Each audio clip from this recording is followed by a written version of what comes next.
ke-8 diakon yang terkasih dan frater yang akan ditabiskan diakon yang terkasih.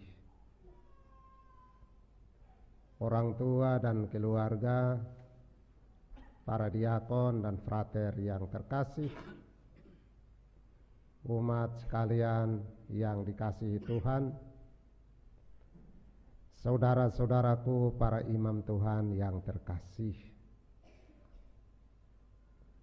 kita bergembira karena para diakon kita menjawab dengan suara mantap. Saya hadir, saya siap untuk tugas pelayanan, tugas pewartaan. Kita bersyukur karena keluarga-keluarga dengan rela hati menghantar putra-putra mereka untuk tugas yang Tuhan tentukan bagi mereka. Diakon akan menjadi pelayan. Diakon dari peralihan dari frater menuju ke di keuskupan ini dan keuskupan Nusa Tenggara. Kita belum punya keuskupan Nara, ini adalah diakon peralihan dari frater menuju imam. Tugas yang dipercayakan kepada diakon adalah memperhatikan kebutuhan-kebutuhan yang tidak biasa diperhatikan atau tidak cukup diperhatikan oleh seorang imam.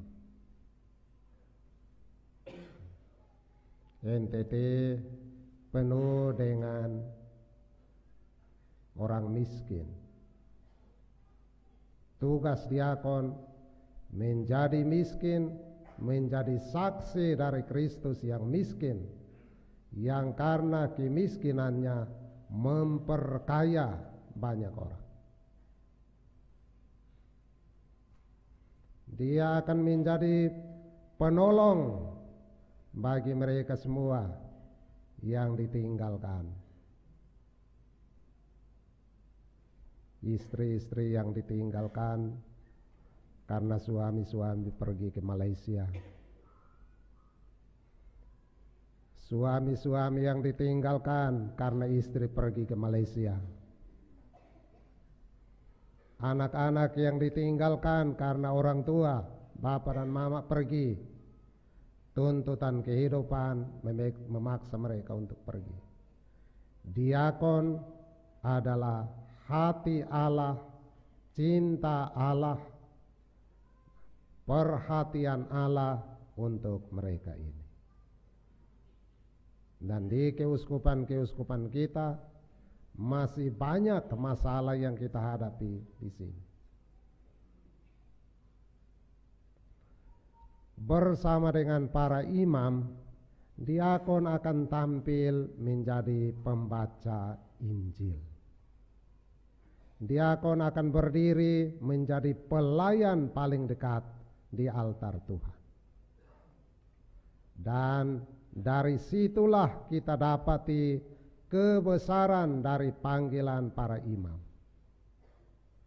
Mereka dengan perhidupnya, dengan kata-katanya, dengan perhatiannya, dengan pikirannya, dengan perasaannya, menjadi suara Tuhan untuk umatnya. Pewartaan di dunia sekarang tidak gampang.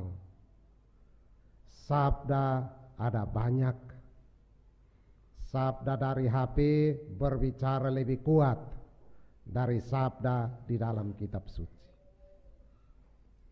Sabda dari banyak sumber seringkali berbicara lebih kuat daripada kitab suci.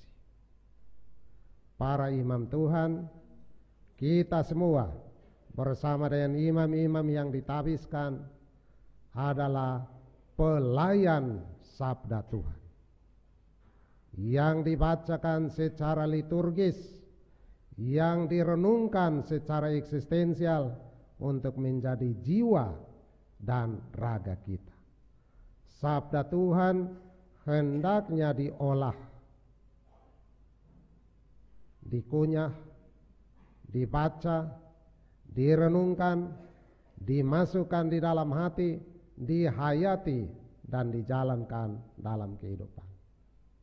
Itulah seluruh pewartaan, menjadi saksi dari sabda Tuhan yang menyapa umatnya. Anda kalian akan tampil sebagai para nabi.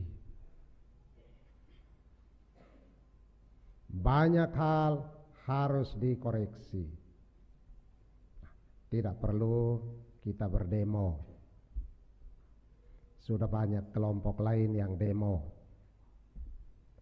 Mari kita secara kreatif mengolah sabda menjadi penuntun tetap, penuntun kesatria, penuntun yang meyakinkan bagi umat. Itulah yang dibutuhkan umat kita pada zaman sekarang, di mana ada banyak suara yang membingungkan, yang menyesatkan, yang membawa kepada praktek kehidupan yang tidak benar. Sabda Tuhan yang adalah sumber kebenaran, kepastian, dan penuntun kepada kehidupan sejati, hendaklah kita gaungkan setiap saat. Anda akan bertugas sebagai imam-imam Tuhan. Layanilah Tuhan di altar dengan rendah hati. Layanilah Tuhan dengan seluruh diri. Layanilah Tuhan sebagai imamnya yang dikuduskan dari sumber yang asli. Tuhan adalah imam agung kita dan kita adalah pelayannya. Kita adalah alter Kristusnya. Saat kita berdiri di altar, kita memperlihatkan kepada gereja Kristus hadir bagi mereka. Saat kita membagikan tubuh dan darah Kristus, kita menyatakan kepada umat Kristus berada bersama umatnya. Layanilah Tuhan, layanilah umat, layanilah gereja, karena untuk tugas itulah kita semua dipanggil, diutus, dan ditabiskan. Anda akan bertindak sebagai raja. Kebetulan diakon kita bernama Raja.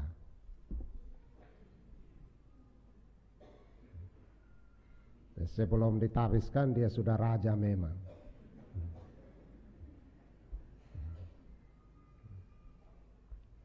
Perhatikan apa yang diajarkan kepada kita selama di seminari tinggi. Martabat rajawi dari Kristus.